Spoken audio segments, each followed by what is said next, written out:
परम महाशांति है।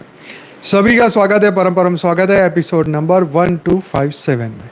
तो कैसे हैं सब बेहद की आत्माएं, श्रेष्ठ आत्माएं, जागृत आत्माएं। आशा रखता हूं सब बढ़िया होंगे, मस्त होंगे, व्यस्त होंगे। दादाजी के इस यूट्यूब चैनल पर आप सभी का बेहद का परम परम स्वागत है।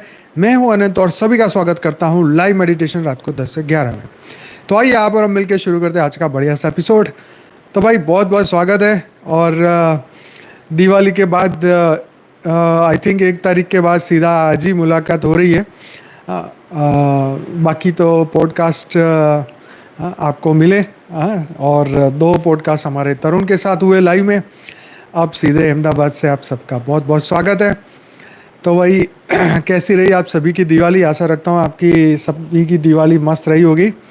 और बाकी के जो भी त्यौहार है हमारे, वैसे तो बापूजी ने बोला हम त्यौहार वगैरह सेलिब्रेट नहीं करते, वो बापूजी की बात है। लेकिन सभी गृहस्थ में रहती हुई सभी दिव्य आत्माएं अपने अपने घर में जो भी छोटा मोटा त्यौहार करते हैं, तो उन सबको बहुत सारा आपने एंजॉय किया होगा और आनंद में होंगे, परम आनंद में होंगे, ऐसी आशा रखता हूँ। तो हमने भी दिवाली का स्पेशल माँ का बर्थडे था, वो वाला एपिसोड हमने रखा था लास्ट इसी चैनल पे लाइव, वही है। तो यस, अमित भाई का भी एक मौसम वैज्ञानिक पॉडकास्ट आया था, जिन्होंने नहीं देखा जरूर से देख के, बहुत बढ़िया था। और अल्पा जी या अलका जी, हाँ, उनका भी पॉडकास्ट आया, बहुत ही बढ़िया रहा 2 दिन में पिछले। तो ज़रूर से देखना, बहुत ही इंटरेस्टिंग। हमारे बेहद की आत्मा इतनी इंटरेस्टिंग है, इतना जानकारी है उनके पास, और उनको भी तैयार होने में बहुत समय लगा है, ज्ञान में आगे बढ़ने में। और जब हमारे पर आए वो ज्ञान पे हमारे साथ जब आए, तो कई ऐसे क्वेश्चन होते हैं जो सुन के आपको लगेगा कि भैया कैसे क्वेश्चन पूछते हैं, पर थोड़े हंसी मजाक वाले, थोड़े ह्यूमर वाले, और उसके साथ में जो है आपको काफ़ी सारा ज्ञान भी मिल जाता है। तो इसलिए ज़रूर से ये वायरस वाला जो पॉडकास्ट था वो बहन का नॉर्वे से आई थी, बहुत ही अच्छा पॉडकास्ट उन्होंने दिया।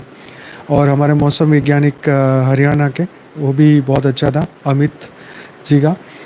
तो ऐसे ही बढ़िया बढ़िया आत्माओं से मुलाकात होती है और बहुत कुछ नया सुनने समझने को मिलता है। मैं भी बहुत कुछ सीखता हूँ, क्योंकि हमें हर चीज़ का पता नहीं होता। यस। हाँ, ट्रम्प के अभी ट्रम्प आए हैं, उसके लिए तो बहुत बढ़िया, सबको बधाई। अमेरिका में ट्रम्प आए तो बहुत अच्छी बात है। यस, नहीं, प्रेडिक्शन फेल होंगे या नहीं होंगे ये तो समय ही तय करेगा, है ना। लेकिन ट्रम्प का भारत के साथ बहुत अच्छा है, मोदी जी के साथ काफ़ी अच्छा है रिश्ता। परंतु जैसे आप सब जानते हैं ना कि होता क्या है कि ये सूक्ष्म जगत स्थूल जगत को चलाता है।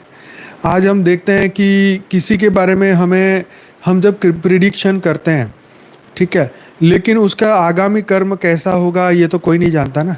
जैसे अभी हमारे 2-3 दिन पहले मैंने व्हाट्सएप ग्रुप में एक लिंक डाला था, जिसमें भाग्य, कर्म और उसमें भविष्यवाणी की भी बात की गई थी। तो भविष्यवाणियाँ डेफिनेटली होती है, लेकिन जैसे उस दिन हमने वो लाइन पढ़ी थी, रमन महर्षि ने क्या बोला, आत्मा को कोई भविष्यवाणी लागू नहीं पड़ती। तो वो बात बिल्कुल सच थी, लेकिन वो ब्रह्म स्वरूप आत्माओं के लिए है ना। सामान्य मनुष्य जो मन बुद्धि से कभी परे ही नहीं गए हैं, तो वो तो कर्म चक्र में फंसे हैं। तो कर्म चक्र में फंसे हुए व्यक्ति जो है, उसको तो भविष्यवाणियाँ डेफिनेटली, क्योंकि वो ग्रहों के आधार पर चलते हैं, वो अभी ब्रह्म स्वरूप नहीं बने। अभी तो वो उसके ऊपर तीसरे लोक वाले देवताओं का भी उसका कर्म बंधन का बोझ चल रहा है, उनका देवी देवताओं का असर उसके ऊपर है। इसलिए भविष्यवाणी किस पे नहीं चलती, जो ब्रह्म स्वरूप बन जाते हैं फिर वो ग्रहों से ऊपर चले जाते हैं, फिर ग्रहों का असर उनके ऊपर नहीं होता है। तो ये भी एक ज़बरदस्त बात है, क्योंकि ज़्यादातर जो लोग हैं धरती पर, कम से कम 20% ऐसे आत्माएं हैं, ऐसे लोग हैं जो उनकी कुंडली में लिख दिया जाता है, उसी को ही वो बनाकर ही छोड़ते हैं। मेरा भी ऐसा ही हुआ था कुछ 20 साल पहले। एक हमारे पीबीके में एक भाई थे कलकत्ता के, वो आए थे, उन्होंने मेरा हाथ देखा, उन्होंने बोला कि भाई आपको तो एक्सीडेंट होने वाला है। उस वक्त बोला था 20 साल पहले कि 2 साल 2.5 साल बाद आपका एक्सीडेंट होने वाला है, तो आप संभाल के व्हीकल चलाना। लेकिन ऐसा कुछ हुआ ही नहीं। ठीक है, उस बात को 20 साल भी हो गए। तो जहाँ ऊपर वाले का हाथ है हमारे पर, तो फिर ये सब चीज़ें ठीक है, उन्होंने प्रेडिक्शन किया, उनके मन में जो आया उन्होंने बोला, या उन्होंने ग्रहों का प्रभाव देखा, लेकिन हम सब ग्रहों से परे हैं। ठीक है, हमें हमेशा ये सोचना है कि हम सब ग्रहों से परे हैं, हम ये धरती लोक के नहीं हैं। अगर हम ये सोचेंगे कि हम तो जीव हैं, हम तो यहाँ के, हम तो फंसे हुए हैं, तो ये बंधन अपने आप क्रिएट हो जाएंगे। हमारी अंदर की जो पावर है वो अपने आप ख़त्म हो जाएगी अगर हम ये मान लेंगे तो। क्योंकि ये अभी मैं रिसर्च कर रहा था, बहुत सारी बढ़िया बढ़िया चीज़ें मेरे सामने आई है, और आर्टिकल के रूप में भी आपके सामने लेके आऊँगा कि सतयुग में भी इतने ऋषि मुनियों को आना पड़ा, धरती पर जन्म लेना पड़ा है। सतयुग में भी अवतारों को धरती पर आना पड़ा। सतयुग में भी युद्ध हुए। सतयुग में भी सिर्फ वो युग थे, वो सत्य का युग था, वो मेजोरिटी अच्छे लोग थे, लेकिन बुराइयां तो तब भी थी सतयुग में। नहीं तो विष्णु के और शिव जी के अवतार लेने का क्या मतलब था? जब वहाँ सब कुछ बढ़िया था तो फिर सतयुग में क्या ज़रूरत थी? ठीक है, लेकिन फिर भी महर्षियों ने जन्म लिया, वहाँ साधु संतों ने, दिव्य लोगों ने जन्म लिया, उस वो युग में लिया। अब वो युग में क्यों आए थे? मानव का कल्याण करने। इसका मतलब वहाँ पर भी परसेंटेज मनुष्य के अंदर जो है वो पावर की कमी हो रही थी, सतयुग में भी। फिर त्रेता द्वापर में तो होलसेल में आए सब, और पूरा लिस्ट है कितने कितने ऋषि मुनि कौन से युग में आए और क्या उन्होंने प्रचार किया या क्या उन्होंने किया, वो सब चर्चा करेंगे भाई। ये सतयुग के अंदर बहुत मस्त मस्त चीज़ें मिली है, तो ज़रूर से चर्चा करेंगे। लेकिन आज का तो टॉपिक है वो काल चक्र का प्रभाव और पास्ट लाइफ कर्मा। काबे अर्जुन लूटियो, वही धनुष वही बाण। तो वही बाण था, वही धनुष था, फिर भी दूसरी बार जब युद्ध में जब मौका लगा तो फिर अर्जुन भी हार गया वो भीलों के सामने। तो ये समय समय की बात होती है, ये समय का खेल होता है, राइट। ये समय का खेल होता है। जैसे आप जब 20, 25, 26 के होंगे तो आपके अंदर इतनी एनर्जी होगी, अब वही जब आप 40, 45, 50 पे पहुँचेंगे तो वो एनर्जी नहीं रहेगी। ऑब्वियसली समय समय का खेल होता है, शरीर का एक खेल है।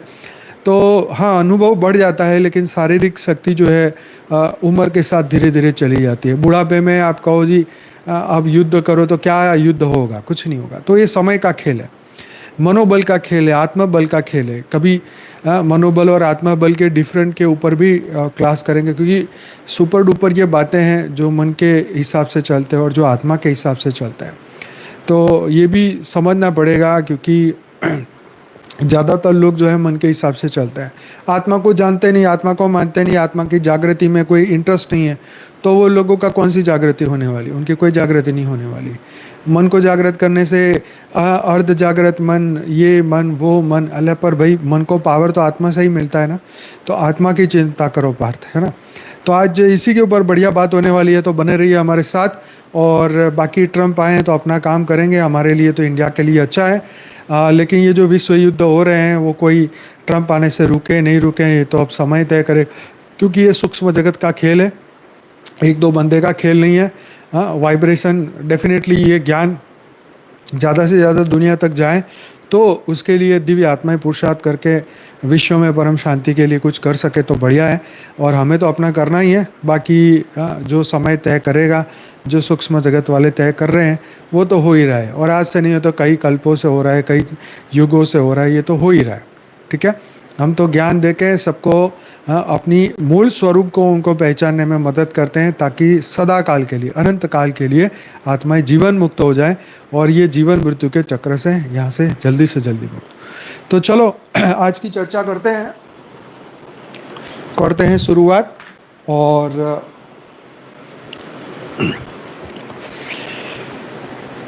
तो समय बलवान है नहीं पुरुष बलवान। समय बलवान है नहीं पुरुष बलवान। काबे अर्जुन लूटियो, वही धनुष वही बाण। चलो आगे। तो इसका भाव यह है कि जब श्री कृष्ण परमात्मा इस धरा पर से तिरोहित हो गए, तब इसी धनुर्धारी अर्जुन को राह चलते काबाओ मतलब भीलों ने लूट लिया। उसका गांडीव, धनुष और बाण धरे रह गए। अनुकरणीय ये बात है कि बिना परमात्मा के हमारा समय का कोई मूल्य नहीं। चाहे हम में कितना ही सामर्थ्य हो, यह सब सामर्थ्य परमात्मा से है। सब सामर्थ परमात्मा से है, बिना उसके कोई मूल्य नहीं। अंतः बंधुओं, इसलिए हम सभी मित्रों और बंधु बांधवों के साथ समय परमात्मा के साथ समय परमात्मा को साथ में रखते हुए, अपने मित्रों और बंधु बांधवों के साथ परमात्मा को साथ रखते हुए बिताएंगे, तभी हमारे समय की सार्थकता होगी। नहीं तो जीवन मृतक समान हमारी देह आत्मा है। मतलब ऑब्वियसली तो ये जो है हमारा देह का कोई मतलब नहीं रहेगा अगर हमने परमात्मा को याद नहीं किया। श्री कृष्ण के स्वधाम गमन के बाद, मतलब जब वो कृष्ण भगवान धरती छोड़ गए, तब अर्जुन उनकी आज्ञा के अनुसार द्वारिका से यदुवंशियों की स्त्रियों और वृद्धों एवं बच्चों को लेकर इंद्रप्रस्थ की ओर चल पड़े। चलते चलते बुद्धिवान एवं सामर्थ्यशाली अर्जुन ने अत्यंत समृद्धशाली पंचनंद देश पंजाब में पहुंचकर पड़ाव डाला। एकमात्र अर्जुन के संरक्षण में ले जाती हुई इतनी अनाथ स्त्रियों को देखकर वहां रहने वाले लुटेरों के मन में लोभ पैदा हुआ। आपस में चर्चा करके उन्होंने अर्जुन के साथ आए हुए लोगों पर धावा बोल दिया। यह देखकर अर्जुन अपने गांडीव धनु पर प्रत्यंचा चढ़ाने लगे। बड़ी मुश्किल से गांडीव पर प्रत्यंचा चढ़ी, परंतु जब वे अपने अस्त्र शस्त्र का मंत्रों का चिंतन करने लगे तब उनकी याद बिल्कुल नहीं आई। वे बड़े लज्जित हुए। लुटेरे यदुवंशी स्त्रियों को ले चले। जिस गांडीव से अर्जुन ने अनेक महारथियों को परास्त किया था, उसी गांडीव से आज वे यदुवंश की स्त्रियों की रक्षा तक न कर सके। लुटेरों से वे परास्त हो गए। अर्जुन के देखते ही देखते लुटेरे स्त्रियों को ले गए। कुछ स्त्रियों को वे जबरन ले जा रहे थे, तो कुछ स्त्रियों को उनके आतंक के भय से चुपचाप स्वयं ही उनके साथ चल पड़ी। अर्जुन ने अपहरण से बची हुई कुछ स्त्रियों को जहाँ तहाँ बसा दिया तथा कुछ वृद्धों तथा बालकों एवं स्त्रियों को लेकर इंद्रप्रस्थ आए। इस समय सबकी समयोचित व्यवस्था करके अर्जुन आंसू बहाते हुए महर्षि व्यास जी के आश्रम पर गए एवं वहाँ उनके दर्शन किए। अर्जुन ने वेद व्यास जी को प्रणाम किया। वेद व्यास जी ने उनकी तेजोहीन अवस्था देखकर पूछा, पार्थ, क्या तुमने किसी ब्राह्मण का वध कर दिया है? कहीं तुम पर युद्ध में परास्त तो नहीं हो गए, क्योंकि तुम श्रीहीन से दिखाई देते हो। भरत श्रेष्ठ, तुम कभी पराजित हुए हो, पर मैं नहीं जानता, फिर तुम्हारी ऐसी दशा क्यों है पार्थ? यदि मेरे सुनने योग्य हो तो अपनी इस मलिनता का कारण मुझे शीघ्र बताओ।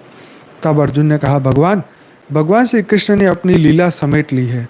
हम उनके दर्शन करते थे, तब हमारे बाणों में बल था। हमारे कई असंभव कार्य भी श्री कृष्ण की कृपा से सफल हो जाते थे। श्री कृष्ण मुझे छोड़कर चले गए। मैं इस संसार में उनके बिना नहीं रह सकता। इसके सिवा जो दूसरी घटनाएं घटित हुई है वह इससे भी अधिक कष्टदायी है। आप इसे सुनिए। जब मैं इस घटना का चिंतन करता हूँ तब मेरा हृदय बारंबार विदीर्ण होने लगता है। ब्राह्मण, पंजाब में लुटेरों ने मुझसे युद्ध ठान कर मेरे देखते देखते यदुवंश की हजारों स्त्रियों का अपहरण कर दिया। मैंने अपने गांडीव धनुष से उनका सामना करना चाहा, परंतु उन्हें परास्त न कर सका। मेरी भुजाओं में पहले जैसा बल नहीं था। महामुने, नाना प्रकार के अस्त्रों का जो मुझे ज्ञान था वह अब विलुप्त हो गया है। मेरे सभी बाण सब और जाकर क्षण भर में नष्ट हो गए। मेरा पराक्रम नष्ट हो गया। तो वेद व्यास जी बोले, कुंती कुमार, वे समस्त यदुवंशी देवताओं के अंश थे। वे देवादि देव श्री कृष्ण के साथ ही यहाँ आए थे और साथ ही चले गए। यही काल चक्र का प्रभाव है। देखो क्या मस्त बात कही। क्या ये सभी यदुवंशी देवताओं के अंश थे? ये बात अभी तक चर्चा नहीं हुई थी, जो आज ये लाइन सामने आई है कि सभी यदुवंशी देवताओं के अंश थे। वे देवादिदेव श्री कृष्ण के साथ ही यहाँ आए थे और साथ ही चले गए। यही काल चक्र का प्रभाव है। तो जो लोग ऊपर उनके साथ चले गए वो तो विष्णुपुरी पहुंच गए होंगे, लेकिन जो रह गए वो फिर यदुवंशी यादव बन के धरती पर रह गए। आज भी हम देख रहे हैं यादव का प्रभाव है धरती पर, सरनेम तो चल ही रही है सबकी। तो कुछ आत्माएं जो ऊपर नहीं जा सके, नहीं गई या नहीं जाना चाह रही होगी, अपनी फ्री विल के अनुसार रह गई होगी, या माया में या ज्ञानवश उन्होंने यहाँ पे रहना सिलेक्ट किया होगा। तो ये समय समय की बात है। यह भी समय था जब तुम विजय होते थे और शत्रु हारते थे। यह भी समय का ही प्रभाव है, साधारण लोगों से तुम हार गए। यदुवंशी जन ब्राह्मणों के श्राप से दुग्ध होकर नष्ट हुए। तो भाई उनके ऊपर जो है ब्राह्मणों का श्राप लगा हुआ था, अतः तुम उनके लिए शोक ना करो। तो अर्जुन को मस्त बात बताई कि तुम शोक ना करो, उनको तो श्राप लगा हुआ था, इनको खत्म होना ही था। तो उन महामनस्वी वीरों की भविव्यक्ता ही ऐसी थी। भवित्यवक्ता मतलब उनकी भविष्यवाणी शायद ऐसी थी, राइट। तो इसीलिए वो उसलिए उनको जाना था। तुम्हारे देखते देखते स्त्रियों का जो अपहरण हुआ है उसमें भी एक रहस्य है। वे स्त्रियां पूर्व जन्म में अप्सराएं थी। ये देखो कितनी मस्त लिंक, देखो क्या मस्त लिंक है कि ज़्यादातर लोग ये नहीं जानते हैं कि देवी देवता धरती पर आते हैं, जन्म लेते हैं, चाहे वो वानर रूप में रामायण में आए हो, अभी जैसे यहाँ पे लिखा ना जो स्त्रियां थी वो अप्सराएं थी, यदुवंशी जो थे वो देवताओं के अंश थे। तो एक बार आत्मज्ञानी अष्टावक्र मुनि जल में खड़े खड़े अपने ब्रह्मनाद से विश्रांति पा रहे थे। मुनि के सिर पर केवल जटाओं का ही भार था, वेश पूरा शरीर जलाशय में था। वे अप्सराएं वहाँ से गुजरी और उन्होंने मुनि की स्तुति करते हुए उन्हें प्रसन्न किया। मुनि ने कहा कि तुम में से तुम्हारी स्तुति से मैं प्रसन्न हूँ, जो चाहे तुम मांग लो। उर्वशी ने कहा हमने आपकी प्रसन्नता प्राप्त कर ली है, अब और क्या मांगना है, हमें तो सब मिल गया। लेकिन दूसरी अप्सराओं ने कहा कि यह हम यही वरदान चाहते हैं कि हम श्री हरि के साथ क्रीड़ा करें, हमारे पति वासुदेव हो। अष्टावक्र मुनि के अच्छा ऐसा ही होगा। तो ऐसा कहकर जब वे जल से बाहर निकले तो उनके शरीर के टेढ़े मेढ़े अंग देखकर अप्सराओं को हंसी आ गई। मुनीश्वर को पता चल गया कि मेरी देह को देखकर इनको हंसी आ रही है। वे बोले श्री कृष्ण को तुम वरोगी, लेकिन अंत में तुम्हारी दुर्गति होगी, तुमको दस्यु ले जाएंगे। मुनि के श्राप दिया, मुनि ने श्राप दिया। अप्सराओं ने क्षमा याचना की तो प्रसन्न होकर मुनि ने कहा अच्छा, तुमने उसके बाद तुम्हारा देह त्याग होगा और तुम पुनः स्वर्ग में पहुंच जाओगे। तो उनके श्राप के अनुसार धरती पर आए, दुर्गति भी हुई, लेकिन ठीक है उनको आशीर्वाद मिला तो वापिस वो स्वर्ग में चले गए। तो मुनि के श्रापवश वे लुटेरे, दस्यु जिसको लिखा है यहाँ पे, तो वो लुटेरों के हाथों में वो पड़ गई। इसलिए अर्जुन तुम्हारे बल का क्षय हुआ ताकि वे श्राप से छुटकारा पा जाए। अगर आप सोचिए कि अर्जुन में इतनी सामर्थ्य रहती तो वो श्राप तो फलीभूत होना ही नहीं था। हम देखते हैं कि इतिहास में ऐसी बहुत सारी घटनाएं हैं जो कर्म चक्र के आधार पर ही घटित होती है। हाँ, भगवान चाहते तो क्या नहीं बदल लेते इनका भाग्य। भगवान को तो, कृष्ण भगवान को तो पता ही है कि इनके साथ ये होने वाला है, लेकिन भगवान ये भी तो जानते थे साथ में कि भाई ये उनका किया धरा है या उनको तो कोई श्राप मिला है। तो भगवान कभी कोई बात का शोक नहीं करते, तो हम क्यों करें, सीधी बात है। ठीक है, आज जो कुछ भी हो रहा है, जिसके साथ हो रहा है, आज हमारे साथ भी हो या किसी के भी साथ हो, तो वो सब कुछ कर्म के बंधन के अधीन है। तो इसलिए शोक ना करो। अर्जुन बार बार यह कहा है, यहाँ पर भी दोबारा से ये महर्षि उनको समझाते हैं कि भी शोक मत करो। वो कह रहे जी हमारे में इतनी शक्ति थी, आज हम नहीं कर पाए, तो उसके पीछे कोई तो कारण होगा ना। तो ये कर्म बंधन का जो नियम है, ये हमें हमेशा याद रखना चाहिए। अगर हम फेल होते हैं और उसके लिए भगवान को जिम्मेदार ठहराएं, तो उसके पीछे भी हमें कर्म बंधन को ही करना है। जैसे वो भाई लिखें कि अब ट्रम्प आएगा तो क्या भविष्यवाणी बदल जाएगी। तो भविष्यवाणी तो जो होनी है, जो कर्म बंधन के अधीन जो वायुमंडल बन चुका है, उसी के उस वक्त के हिसाब से होके ही रहेगी। भगवान कृष्ण ने भी शांति की बहुत सारी प्रयत्न किए, लेकिन असुरों ने माना ही नहीं। हाँ, क्योंकि अब भगवान तो शांति के लिए खुद कितना प्रयत्न किया, भगवान खुद सामने चल के कौरवों के पास गए, शांति दूत बन के गए, और भगवान को खुद को बेचारे को उनको अरेस्ट करने की कोशिश की। हाँ, पागल ने, हाँ, दुर्योधन ने तो बंदी बनाने की कोशिश की। तो सोचो भगवान ने कितना ट्राई किया, और फिर भी भगवान को जो है भगवान ने फिर क्या बोला कि ठीक है भाई, हाँ, तुमने अगर सोच ही लिया है तो तुम भी अपनी भड़ास निकाल लो, कर लो युद्ध। फिर उनसे भगवान को तो पता ही था, और वैसे भी जिनको ज्ञान होता है उनको फिर शोक काहेगा। उनको पता था कि युद्ध में ये लोग मरेंगे तो अब क्या रोने का। बुआ के लड़के तो वो भी थे ना उनके, तो फिर रोने धोने से क्या मतलब है। तो अर्जुन पक्ष में, सॉरी, पांडव पक्ष में भी तो काफ़ी लोग मरे, कौरव भी मरे, पांडव भी मरे। तो लेकिन देखो, कर्ण जैसा, कर्ण इतना ज्येष्ठ भ्राता होते हुए वो मरा, लेकिन उसके पीछे कोई भगवान ने कोई शोक नहीं करने दिया, ना अर्जुन को ना किसी को।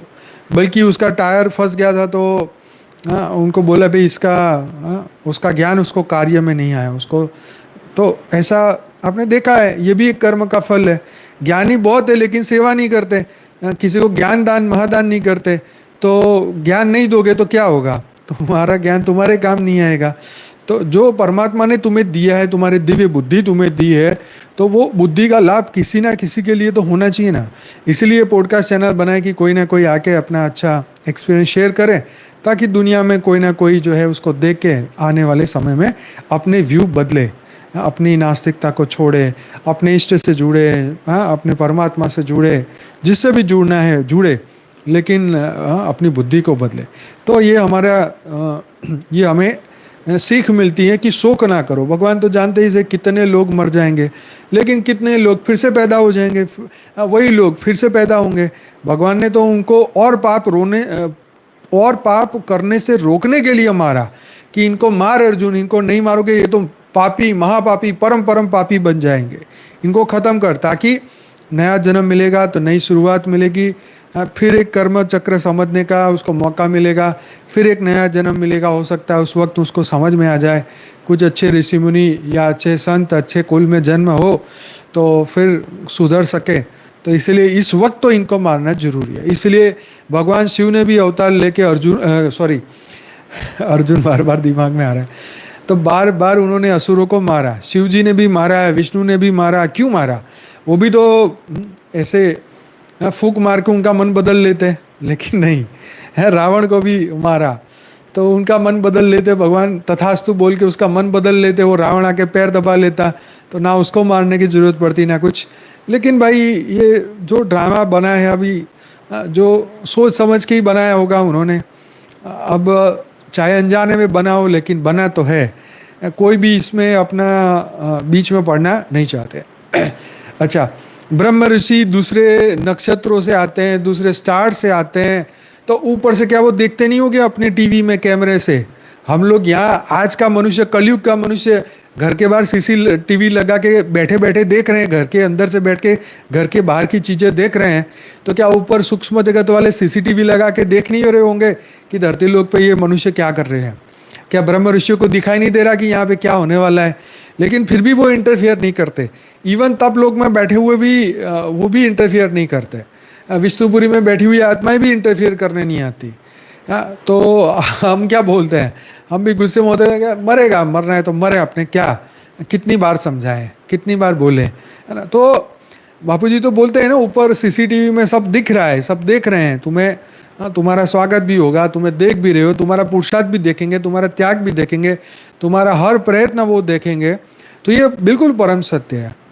अभी ये बात जिसको जो मजाक लग रही हो तो लगे, लेकिन टीवी में कितना आप देखो, विष्णु पुराण में देखो, शिव पुराण में देखो, ऊपर शिव जी हिमालय में बैठे बैठे उनके भक्त के साथ क्या हो रहा है वो दिव्य दृष्टि से देखते थे।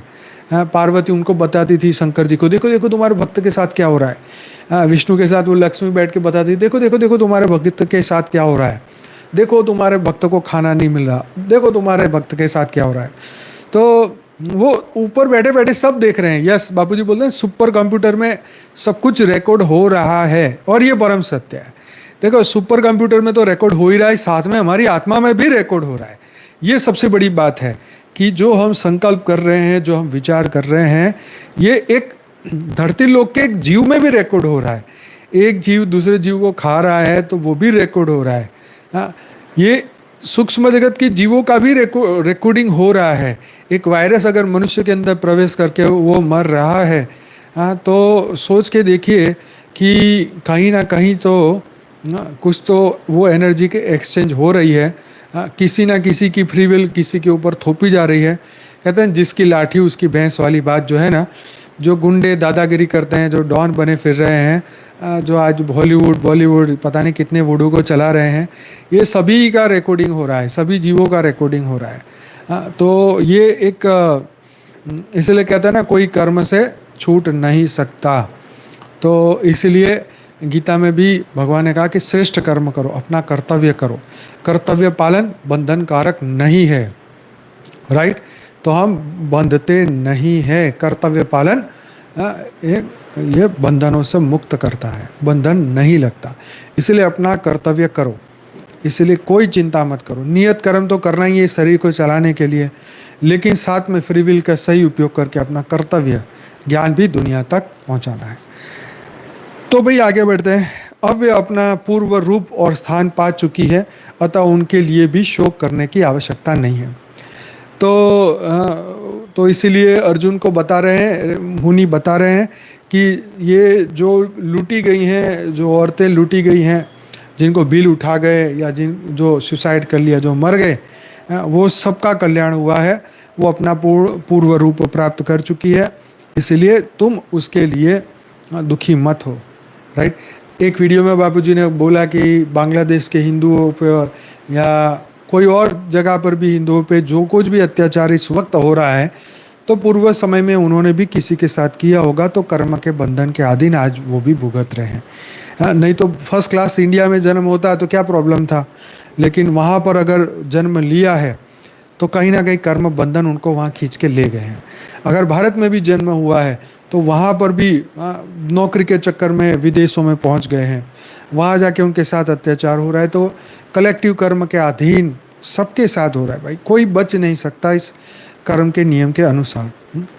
तो ये आप ध्यान में रखिए, इसलिए शोक ना करो। बार बार भगवान सिखाते हैं, हमें भी ये हर दिन याद रखना है, भूलना नहीं है। बार बार मैं ये बोलता भी रहता हूँ, भले एक लाइन 10 बार बोलूँ, उसका कारण यही है कि हो सकता है 10वें दिन आपको इस लाइन की ज़रूरत हो और मेरी लाइन सुन के आपके मन से शोक निकल जाए, ठीक है। क्योंकि कई बात हम सुनते हैं, कई बात दिमाग से निकल जाती है, इसीलिए कई बात मुझे बार बार रिपीट करनी पड़ती है। कारण यही है कि कोई भी एक ऐसी लाइन जो आपको आज ज़रूरत हो और आज अगर आप सुन लोगे तो आज आपको वो काम आ जाएगी। इसलिए ये बात ध्यान में रखें।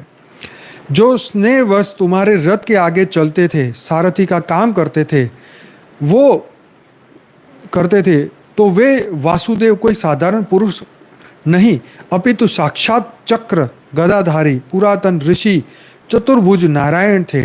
वे विशाल नेत्रों वाले श्री कृष्ण इस धरती पर इस पृथ्वी का भार उतार कर शरीर त्याग करके अपने उत्तम परम धाम जा पहुँचे हैं। पुरुष प्रवाह महाबाहो, तुमने भी भीमसेन और नकुल सहदेव की सहायता से देवताओं का महान कार्य सिद्ध किया है। कुरुश्रेष्ठ, मैं समझता हूँ कि अब तुम लोगों ने अपना कर्तव्य पूर्ण कर लिया है, तुम्हें सब प्रकार से सफलता प्राप्त हो चुकी है। अब तुम्हारे परलोक गमन का समय आ गया है और यही तुम लोगों के लिए श्रेयस्कर होगा, नहीं श्रेयस्कर है। तो देखो, हाँ, ऋषि मुनि ने इनको भी संदेश दे दिया कि अब तुम्हारा भी परलोक गमन का टाइम आ चुका है। इसलिए ये मत सोचो कि तुम्हें यहाँ पे अनंत जन्म तक रहना है या अनंत समय तक पृथ्वीवासी बन के रहना है, ठीक है। तो यहाँ धरती लोक पे सभी का एक समय निश्चित है और वो समय के साथ जिन्होंने अपनी आइडेंटिटी को जान लिया, जैसे अर्जुन तो बेचारा ज्ञानी होते हुए भी ये ऋषि मुनि ने उनको बता दिया कि तुम्हारा कर्तव्य पूरा हो गया, अब तुम परलोक जाने की तैयारी करो। अर्जुन को बोल दिया कि भाई अब तुम्हारा हो गया, तुम्हारी लिमिट पूरी हो गई, भगवान भी चले गए तो तुम भी अब जाना है, तुम्हें तो जाना ही पड़ेगा। तो उनका भी जो अर्जुन भी तो इंद्र के ही अंश थे। हालांकि अभी तो ये लाइन नहीं आई हमारे सामने, लेकिन उनको भी तो उनकी आइडेंटिटी बताई गई होगी ना कि भाई तुम देवताओं के अंश हो, ये तो पहले ही बता दिया। वो भी अप्सराएं थी, तो अप्सराएं धरती लोक की तो थी नहीं, वो तो ऊपर के लोक से आई थी, तो उसका भी कारण पता चल गया।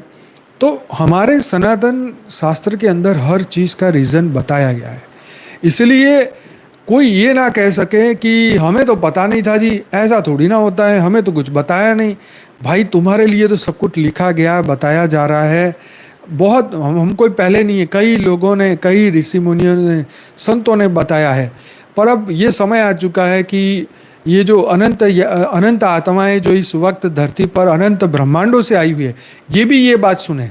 ये यूट्यूब का प्रोग्राम सिर्फ तुम लोग जागृत लोग या तुम्हारे आंखों से दिख रहा है या तुम जो आंखों से देख रहे हो, ये मनुष्यों के लिए नहीं है, ये सभी के लिए, सूक्ष्म जगत की आत्माओं के लिए है जो इस वक्त धरती पर है और जो इसको सुन रही हैं और आने वाले समय में सुनेंगी।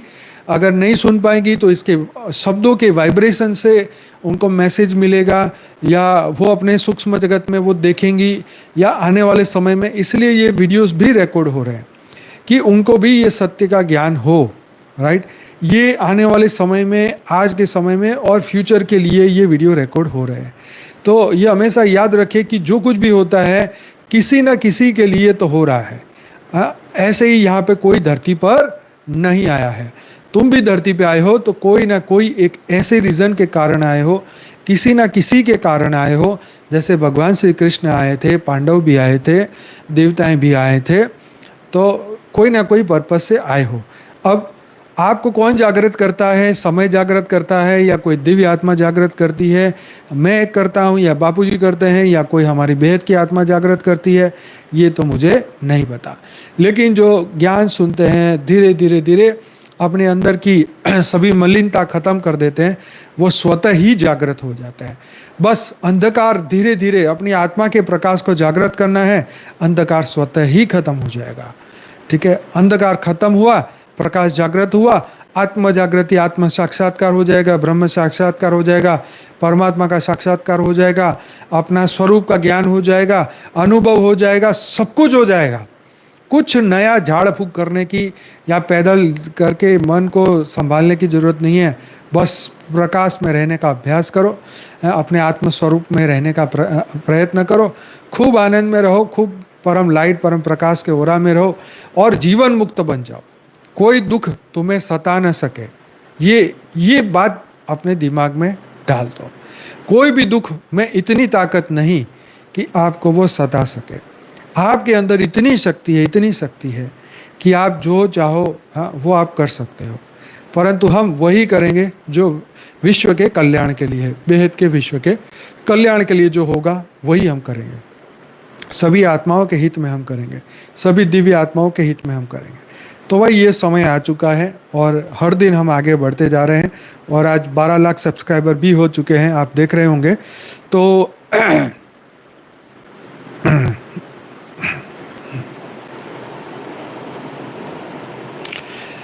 मन, भाई लिख रहे हैं कि अगर मन ही इतना कोलैप्स हो चुका है तो कैसे होगा। तो भाई इसीलिए तो भाई मन से ऊपर उठने की कोशिश करो ना। ये नहीं, मन से ऊपर नहीं उठेंगे तो फिर तो कभी भी ऊपर नहीं उठ पाएंगे।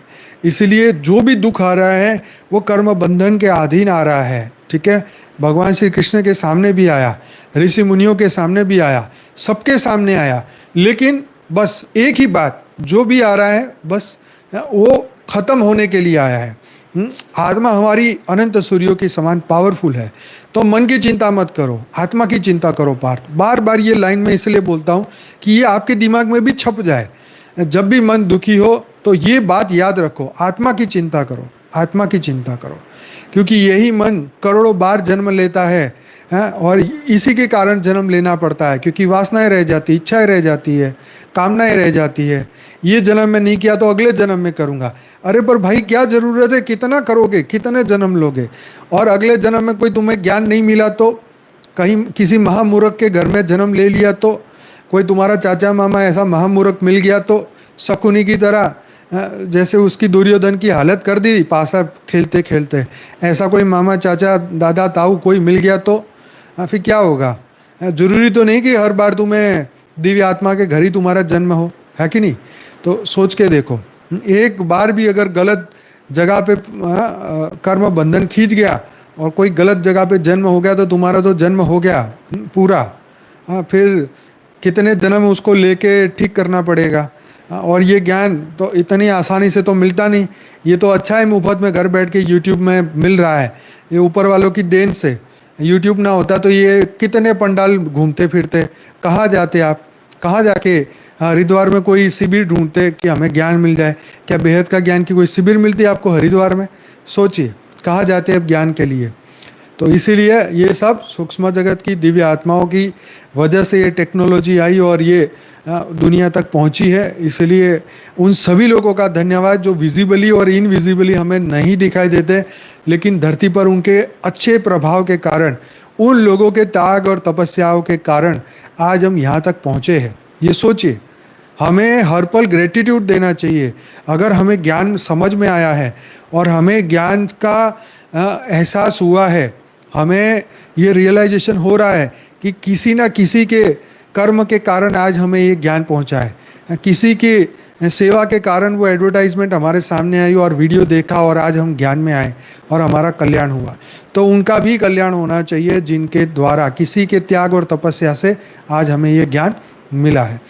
तो ये हमेशा याद रखिए कि कोई ना कोई ये धरती को चलाने वाला, बताने वाला, समझाने वाला, जागृत करने वाला है, जो इन आँखों से नहीं दिखाई देता, जो हमें प्रेरणा देता है, जो हमें लाइट देता है, प्रकाश देता है, बुद्धि देता है, बल देता है, शक्ति देता है, लेकिन इन आँखों से वो नहीं दिखाई देता। अपनी रचयिता को हर दिन धन्यवाद करो, ग्रेटिट्यूड का भाव रखो कि हे बेहद के परमपिता, हे मेरे आत्मा के रचयिता, आपको कोटि कोटि धन्यवाद, ताकि हमारे सभी सूक्ष्म कर्म खत्म हो, हमारा सूक्ष्म अहंकार खत्म हो, और ये बहुत ज़रूरी है हमारे लिए, राइट? तो आगे बढ़ते हैं, अब कुछ ही लाइन बाकी है।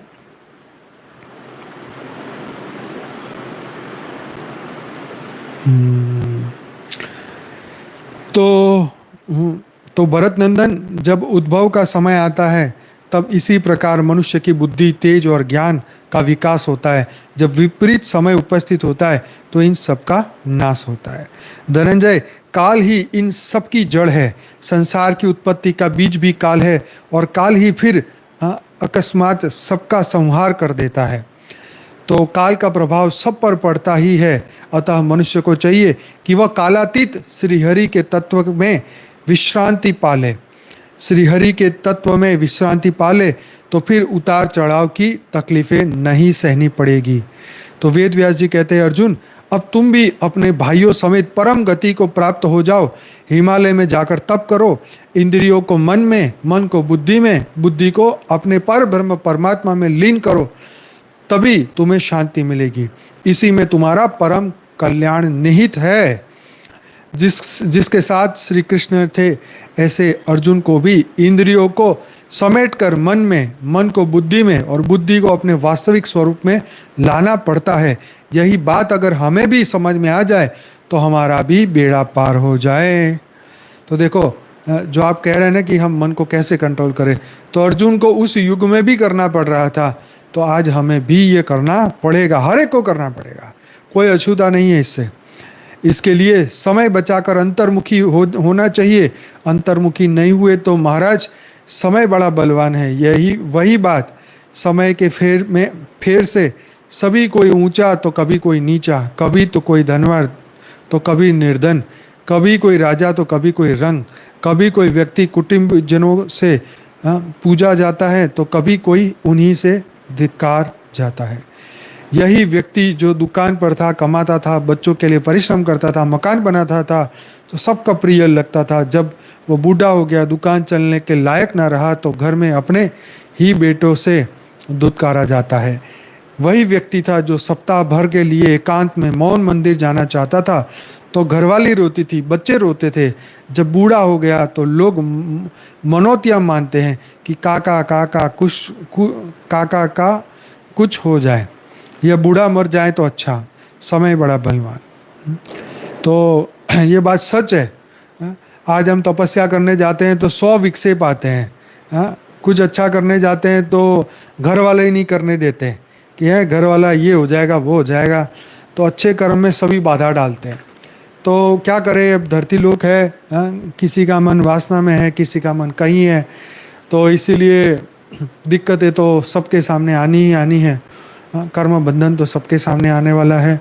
हाँ, किसी को काम को, किसी को क्रोध को, किसी को मोह को, किसी को कुछ प्रॉब्लम, किसी को कुछ प्रॉब्लम, तो हर एक के सामने प्रॉब्लम है, लेकिन उपाय हमारे पास खुद के भीतर है, राइट।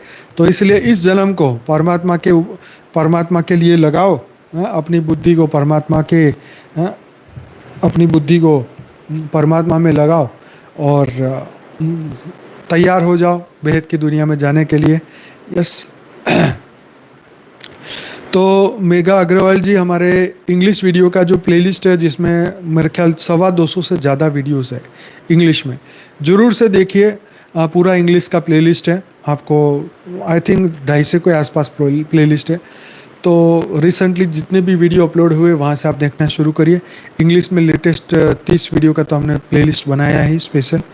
तो बहुत बहुत धन्यवाद सभी दिव्य आत्माओं का, जो हर एक वीडियो के लिए सब भाषाओं में मेहनत कर रही है, इंग्लिश के लिए कर रही है, गुजराती, हिंदी, तमिल में, तेलुगु में, पंजाबी में, हर भाषा में वीडियो ट्रांसलेट हो रहे हैं। तो सभी दिव्य आत्माओं की सेवाओं के लिए सबको बहुत बहुत दिल से धन्यवाद। तो आइए, अभी आज का ये समय यहीं समाप्त हो रहा है और इसको यहीं पूरा करते हैं, और अगले 20 मिनट जो है परम शांति के साथ विश्व में परम शांति फैलाते हैं, विश्व में परम प्रकाश फैलाते हैं, अनंत आनंद प्रकाश दुनिया में फैलाते हैं। तो सभी दिव्य आत्माएं अब अपनी अपनी आंखें बंद करें, रिलैक्स हो जाए, चिंता स्ट्रेस तनाव से मुक्त हो जाए, परम शांति को प्राप्त करें, एकदम परम शांति में आ जाए, एकदम रिलैक्स हो जाए, आंखें बंद। अब कोई भी कमेंट ना करें। अगले 20 मिनट सिर्फ और सिर्फ अपनी आत्मा के लिए परम शांति में आ जाए।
सभी दिव्य आत्माओं का बहुत बहुत धन्यवाद, बेहद का धन्यवाद। सभी को बेहद की परम महाशांति है, बेहद की परम महाशांति है, अविनाशी परम शांति है। चलो बाय, मिलते हैं अभी सोमवार को रात को 10 बजे। कल स्पेशल पॉडकास्ट आने वाला है शनिवार रात 10 बजे। डॉक्टर रंजीता जी के साथ का पॉडकास्ट आएगा साक्षी की चैनल परम शांति मोटिवेशन एंड मेडिटेशन की चैनल पे। कल रात को 10 बजे जरूर से बिना भूले देखेगा, रात को 10 बजे। बहुत बहुत धन्यवाद, बेहद की परम महाशांति। गुड नाइट, टेक केयर, आओ।